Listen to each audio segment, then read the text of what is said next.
ନଖି ନାନୀର ମଞ୍ଜ କଥାକୁ ସ୍ୱାଗତ।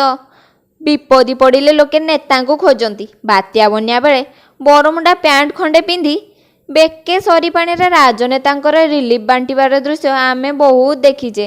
ହେଲେ କରୋନା ଆସିବା ପରେ ଆମେ କିନ୍ତୁ ନେତାଙ୍କୁ ଲେନ୍ସ ଲଗାଇ ଖୋଜିଲେ ବି ସେମାନଙ୍କ ଟେର ପାଉନୁ।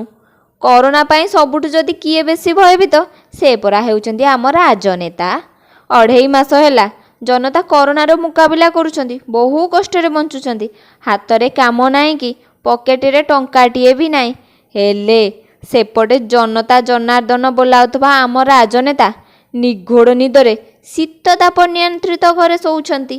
କାଁ ଭାଁ ହାତ ଗଣତି ନେତାଙ୍କୁ ଛାଡ଼ିଦେଲେ ବୋଧହୁଏ 2.5 ମାସ ଭିତରେ ଅନ୍ୟ କେହି ନିଜ ନେତାଙ୍କୁ ଦେଖିନଥିବେ।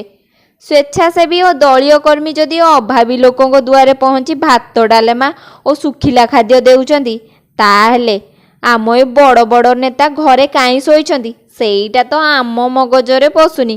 କି ହୋ ଆପଣମାନଙ୍କ ମଗଜରେ ପଶୁଛି କି ନାହିଁ? ଆରେ ତମ ଭୋଟର ଭାଇ ତ ବାହାର ରାଜ୍ୟରେ ଦାଦନ ଖଟୁଥିଲେ। ସେମାନେ କେମିତି ଆସିବେ, କେମିତି ରହିବେ ସେଇଟା କେବେ ବୁଝିଛନ୍ତି? ନା ସେ କଥା ବୁଝିବାକୁ ଆମ ନେତାମାନଙ୍କ ପାଖରେ ସମୟ କାହିଁ। ଖାଲି ତ ଗୋଟାଏ ଭୟ, କାଳେ ସେମାନଙ୍କ ଠାରୁ କରୋନା ଡେଇଁଯିବ କି।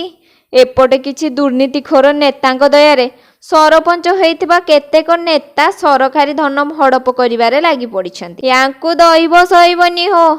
ଆହେ ନେତାଗଣ, ଆଉ ଘରେ ନ ସହି ଏବେ ଟିକେ ପଦାକୁ ବାହାର। ଯାହା ଭୋଟ ପାଇଁ ତମେମାନେ ସବୁ ବଳିଆର ହୋଇଛ ସେମାନଙ୍କ କଥା ଟିକେ ବୁଝ। ନହେଲେ ଆର ଇଲେକ୍ସନ ବେଳକୁ ଲୋକେ ଖୁର ଧରିକି ଖିଅର କରିଦେବେ।